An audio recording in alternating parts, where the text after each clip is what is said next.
Tonight on the Century 21 Newsroom, we're going to talk about racial profiling.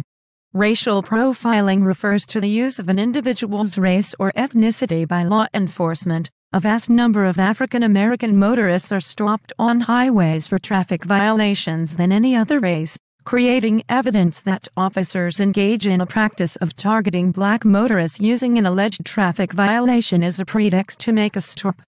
The problem with racial profiling stems from our differences in the way people think about other races, causing racial discrimination against another's race, and creates strife and loss of trust between African Americans, minorities, and the police. Action is being taken to reduce and eliminate unfair practices as new laws and policies are created to counter the disparity in vehicle stops and are evidenced by the decline of African American traffic stops.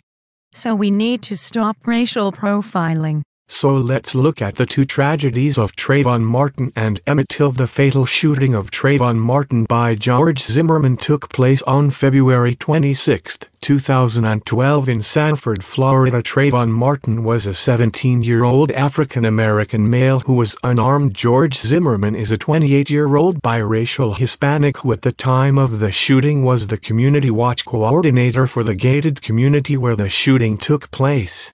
Emmett Lewis Till was an African-American boy who was murdered in Mississippi at the age of 14 after reportedly flirting with a white woman. Till was from Chicago, Illinois, visiting his relatives in the Mississippi Delta region when he spoke to 21-year-old Carolyn Bryant, the married proprietor of a small grocery store.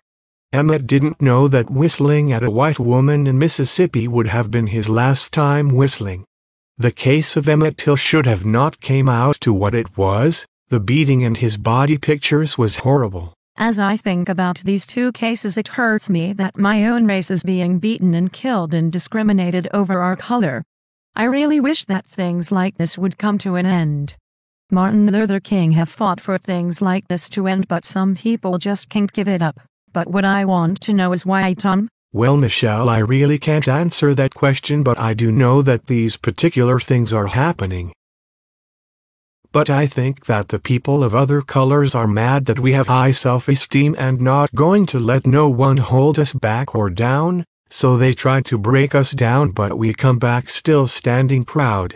Yes, Tom, I think that is the reason why they hurt us in our weakest point. Racism is the biggest thing in the U.S. because they're still looking back on when we were slaves.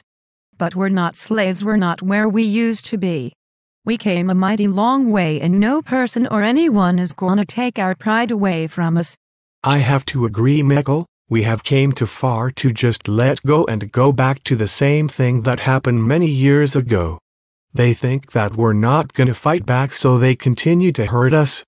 I thank God that we're not where we used to be, because if we were, many more of tragedies like these would occur. I pray for the families who have lost loved ones because of racial profiling.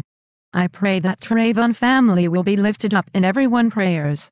I hope that one day this would all just come to an end and that we will be able to come together as one group and laugh among each other and everyone will be happy. Well, I think that Trayvon and all other victims are in a better place now. I think we talked about enough tonight, but we gotta stop racial profiling because too many people are getting hurt. That's all for tonight, folks. Thank you watching Century 21 Newsroom. Bye. Next time on Century 21, we gonna talk about how the teachers in school and their lunchroom food. Good night, folks.